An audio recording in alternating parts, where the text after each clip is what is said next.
Kali ini Noba akan melanjutkan part sebelumnya dari film Donghua Battle Through the Heaven. Noba mengingatkan sekali lagi ya, bahwa konten ini full spoiler. Tanpa lama-lama lagi, yuk kita masuk ke isi ceritanya. Lanjutkan dari cerita sebelumnya. Jika perang benar-benar pecah, termasuk semua avatar yang dia punya, kekuatan Xiaoyan akan mencapai tingkat yang belum pernah terjadi sebelumnya. Sekarang selain avatar Yuan Shen dan avatar pemakan jiwa, Xiaoyan juga memiliki tubuh Kui Jun yang bisa dia gunakan untuk menguasai istana surga manusia kapan saja. Selain itu, Xiaoyan sebenarnya menyembunyikan avatar keempatnya. Avatar itu tersembunyi di cincin ruang angkasanya. Sosok avatar keempat ini awalnya milik jiwa yang berasal dari dunia Taisu, tapi jiwa itu dihapuskan oleh Xiaoyan. Sebenarnya tubuh fisik dari dunia Taisu ini dapat dikuasai kapan saja, tetapi Xiaoyan selalu khawatir untuk melakukannya.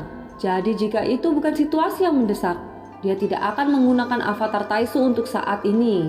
Semakin lama avatar itu disimpan dalam cincinnya, maka semakin kuat tubuh fisiknya. Selain itu, jika dibandingkan dengan avatar Yuan Shen, Xiaoyan melihat sedikit perbedaan antara keduanya. Setelah avatar Yuan Shen menerobos bintang keduanya, tampaknya kekuatannya tampak terlalu berbeda dengan avatar Yuan Shen sebelumnya. Untuk sebuah avatar, ini adalah awal dari serangan balasan. Dan setelah Xiaoyan memasuki 33 dunia ini, dia kehilangan kontak dengan avatar Yuan Shen. Dan dia tidak tahu apa yang terjadi dengan avatar itu untuk saat ini. Sedangkan untuk tubuh Kui Jun yang belum pernah dikendalikan oleh Xiaoyan, dia dapat merebut tubuhnya kapan saja. Kekuatannya juga sudah mencapai keabadian.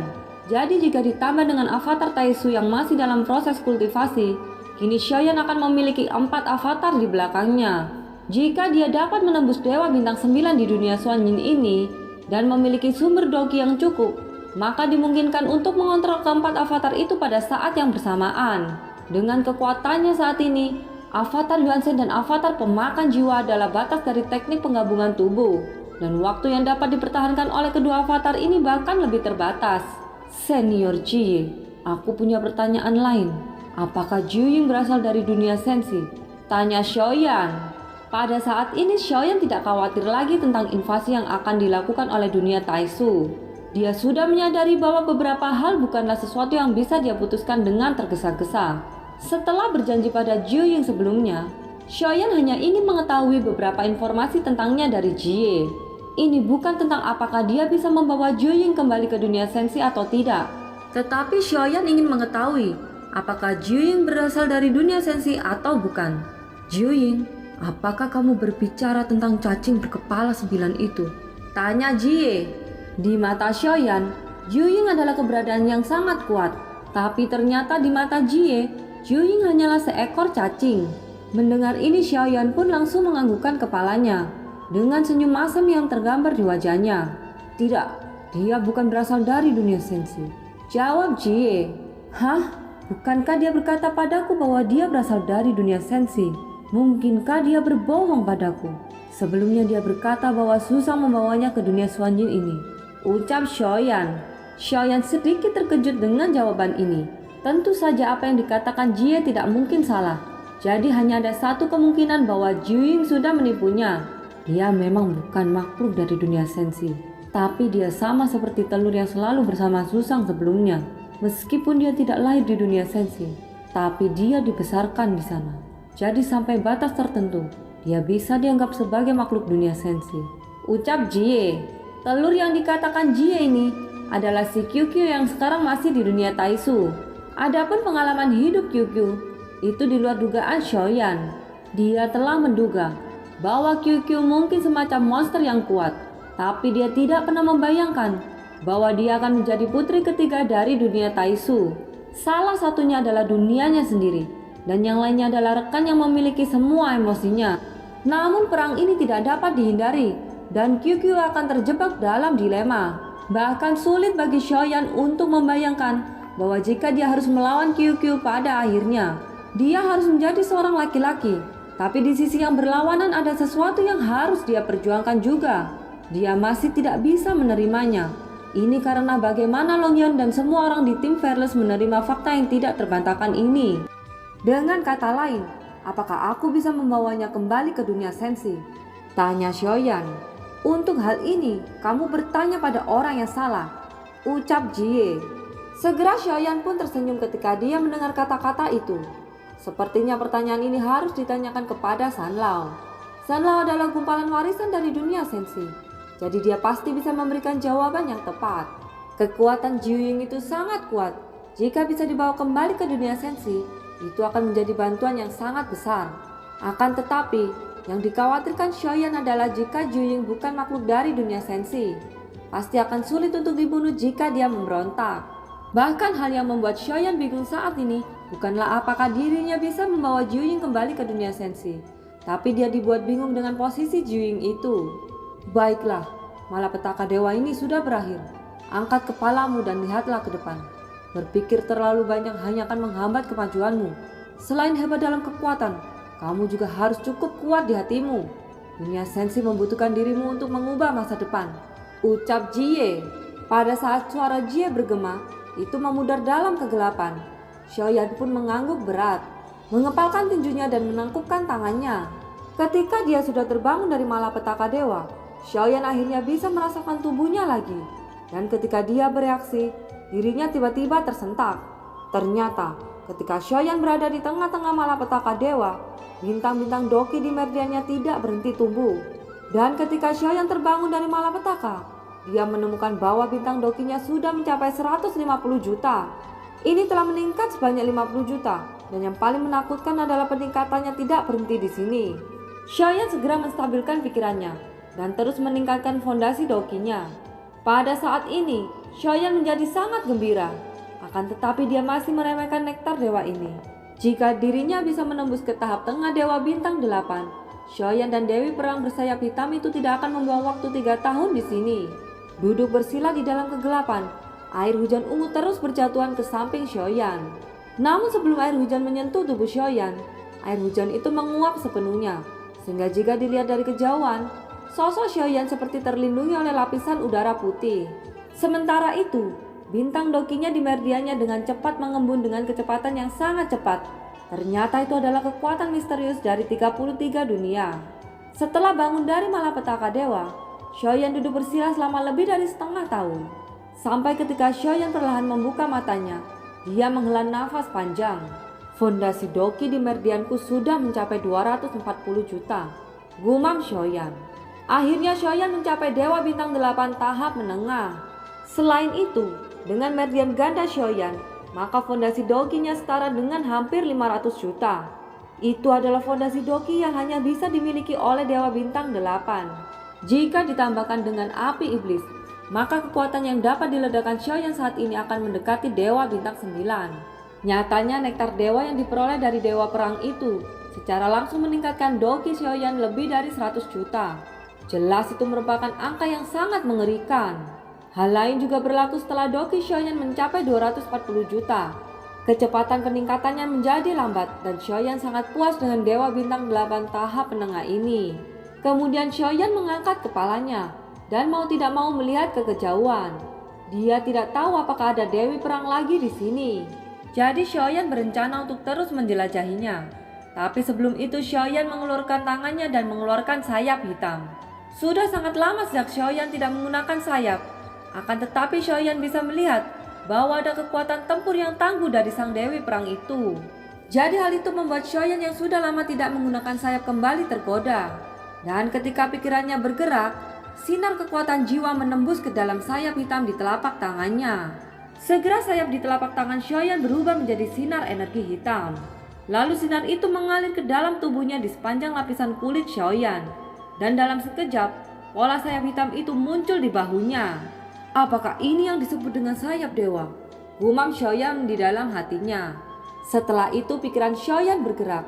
Namun ketika dia akan menuangkan dokinya untuk mencoba melihat apakah dia bisa mengendalikan sayap ini, Xiaoyan tiba-tiba tersentak. Itu karena dia menyadari bahwa dokinya tidak bisa dialirkan. Apakah sayap dewa ini hanya bisa digerakkan oleh kekuatan jiwa? Gumam Xiaoyan. Detik berikutnya tanpa mengucapkan sepatah kata apapun, kekuatan jiwa Xiaoyan menembus ke dalam sayap dewa itu. Pada saat berikutnya, jubah di belakang Xiaoyan tiba-tiba menonjol dan berkibar. Lalu sepasang sayap hitam pola emas muncul di belakang punggung Xiaoyan. Pada saat ini, mata Xiaoyan tiba-tiba berbinar. Meskipun Dewi Perang bersayap hitam itu tidak secara langsung mengajari Xiaoyan gaya pembunuh dewa yang ke-13, pada akhirnya Xiaoyan telah menyerang Dewi Perang bersayap itu selama 3 tahun terakhir, terutama di medan tempur yang sebenarnya di dalam pagoda emas. Jadi dia sudah mempelajari banyak hal. Sayap yang bersinar dengan kilau emas hitam itu tampak sangat fleksibel. Xiaoyan pun mencoba menggerakkan pikirannya, dan segera sayapnya terbanting. Tubuhnya melesat, dan suara ledakan sonik langsung menggema. Sungguh kecepatan yang sangat mengerikan, gumam Xiaoyan. Mata Xiaoyan berkilat dengan sinar yang luar biasa. Xiaoyan yang telah memperoleh sayap dewa ini bahkan dapat merasakan bahwa ketika Dewi Perang bertarung melawannya lagi, Xiaoyan yakin bisa dengan mudah untuk menahan atau menghindari serangannya. Sayap ini tidak terlihat seperti tumbuh dari Dewi Perang itu. Ini lebih terlihat seperti produk yang dibuat oleh Mihe kuno, ucap Xiaoyan. Pada saat ini, Xiaoyan melambaikan sayapnya dan memperhatikan setiap bulu di sayapnya yang berkelip. Xiaoyan cukup tahu tentang Mihe kuno, dan Xiaoyan juga masih bisa melihat sekilas bahwa setiap bulu di atas sayapnya ini dibuat oleh Mihe kuno. Hal ini pun menunjukkan bahwa sayap dewa ini juga merupakan artefak ilahi yang mutlak. Selain kekuatan serangan yang sangat mengerikan, sayap ini juga merupakan senjata pertahanan.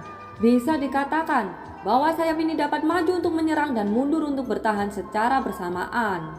Akan tetapi, untuk mengendalikannya dengan sempurna, sayap ini membutuhkan dukungan jiwa yang kuat. Setelah beberapa saat, sayap di belakang punggung Xiaoyan perlahan menghilang dan muncul kembali di punggung Xiaoyan sebagai tato yang tampak indah. Meskipun sayap dewa ini sangat kuat, itu menghabiskan banyak kekuatan jiwaku, ucap Xiaoyan sambil tersenyum masam. Setelah melihat adegan ini, terbukti bahwa bahkan dengan hanya kekuatan jiwa tingkat domain Xiaoyan saja, dia tidak dapat menggunakan sayap dewa ini untuk bertarung dalam waktu yang lama. Tapi aku cukup beruntung, karena ada tubuh avatar pemakan jiwa. Jika aku menggunakan tubuh avatar pemakan jiwa untuk melakukan teknik penggabungan tubuh, kekuatan jiwa yang dihasilkan oleh puluhan juta jiwa seharusnya dapat dengan mudah mengendalikan sayap dewa ini, ucap Xiaoyan di dalam hatinya. Pada saat ini, Xiaoyan cukup yakin bahwa hasil kali ini akan menimbulkan efek besar. Kekuatannya sudah meningkat, dan dia juga telah memperoleh sayap dewa yang kuat. Hal ini jelas membuat kekuatan tempur Xiaoyan naik ke tingkat yang baru lagi. Bagi Xiaoyan, sayap dewa yang dapat langsung digunakan dalam pertempuran tanpa banyak pelatihan adalah sesuatu yang sangat berguna. Dan sayap dewa ini sudah memberikan Xiaoyan contoh yang benar-benar sempurna. Kemudian Xiaoyan berdiri perlahan dan melihat ke kejauhan. Di ruang yang sangat gelap ini, Xiaoyan tahu bahwa pasti ada kehadiran yang lebih kuat di depannya. Karena aku telah memilih untuk datang ke sini, aku seharusnya tidak memiliki keraguan, gumam Xiaoyan. Setelah bergumam, Xiaoyan tiba-tiba bergerak dan terus melesat ke depan. Kemajuan Xiaoyan yang berkelanjutan ini tampaknya telah melampaui harapan para sosok yang memperhatikannya. Di sisi lain, sosok yang berada di puncak gunung sudah mengubur Dewi Perang bersayap hitam ke puncak, dan matanya melihat ke utara dengan tatapan aneh di matanya. Orang ini sudah mengalahkan Dewi Perang bersayap hitam dalam 3 tahun. Di masa lalu tak satu pun orang yang bisa melakukannya, ucap sosok sambil menghela nafas. Tapi dia lebih serakah dari yang ku bayangkan. Dewi Perang bersayap hitam adalah yang paling penyayang dan berhati lembut di antara yang lainnya. Dan Dewi Perang bersayap ungu itu bukanlah sosok yang baik, ucap sosok penggali kuburan itu sambil menggelengkan kepalanya. Sementara itu, di wilayah timur dari 33 dunia, sosok pria tua itu memiliki wajah yang tampak kusam. Dia berdiri di samping tirai tipis dan masih sulit percaya bahwa Xiaoyan benar-benar bisa mengalahkan Dewi Perang bersayap hitam hanya dalam kurun waktu 3 tahun. Namun tidak hanya itu, Xiaoyan juga tidak berhenti menggerakkan langkahnya, dan dia terus melesat ke dalaman wilayah utara. Reinkarnasi Susang memang memiliki banyak kekuatan yang menarik, tetapi jangan berpikir bahwa jika kamu dapat mengalahkan Dewi Perang bersayap hitam, kamu dapat melawan Dewi Perang bersayap ungu. Sifat di antara keduanya benar-benar berbeda. Dewi Perang bersayap ungu itu pernah menghancurkan 10.000 orang dengan hanya kekuatannya sendiri. Dia memiliki keahlian serangan yang dapat menghancurkan dunia. Jadi tidak mungkin bagi bocah itu untuk mengalahkannya. Itu sama sekali tidak mungkin, ucap pria tua itu berkata dengan tegas. dan dia mengalihkan pandangannya pada Luotian. Dalam waktu 10 tahun, Dewi Perang Bersayap Ungu itu juga akan dipenggal olehnya. Ucap Luotian, jangan bicara omong kosong. Dewi Perang Bersayap Ungu tidak akan memberinya begitu banyak kesempatan. Jika dia tidak bisa mengalahkannya, dia tidak akan bisa menyelamatkan nyawanya terlebih dahulu. Dewi Perang Bersayap Ungu tidak mungkin memberinya begitu banyak kesempatan untuk belajar seperti Dewi Perang Bersayap Hitam. Ucap pria tua itu yang masih yakin dengan kata-katanya. Apa yang kamu katakan memang benar, tetapi apa yang aku katakan juga benar. Kamu mengatakan bahwa Dewi Perang Bersayap Ungu pernah mengalahkan 10.000 orang. Tetapi kamu juga harus tahu bahwa Susang pernah menyelamatkan seluruh dunia hanya dengan kekuatannya sendiri. Ucap Luotian. Dapat dilihat bahwa Luotian sangat memuja Susang, sehingga banyak perbuatan Susang yang tertanam di dalam hatinya. Pria tua itu lalu berkata, reinkarnasi adalah reinkarnasi, dan Susang adalah Susang. Keduanya tidak dapat dibandingkan. Ucap lelaki tua itu tidak mau kalah. Akhirnya kecemburuan pun tumbuh, dan lelaki tua itu tidak mengetahui apakah Luotian sengaja membuatnya marah atau apakah dia penuh kepercayaan kepada Xiaoyan. Keduanya terus berdebat, dan nada tegas Luotian sepertinya terus membuat wajah lelaki tua itu memerah karena meredam emosi. Dan film pun berakhir. Terima kasih ya yang sudah nonton Nova sampai akhir. Sampai jumpa.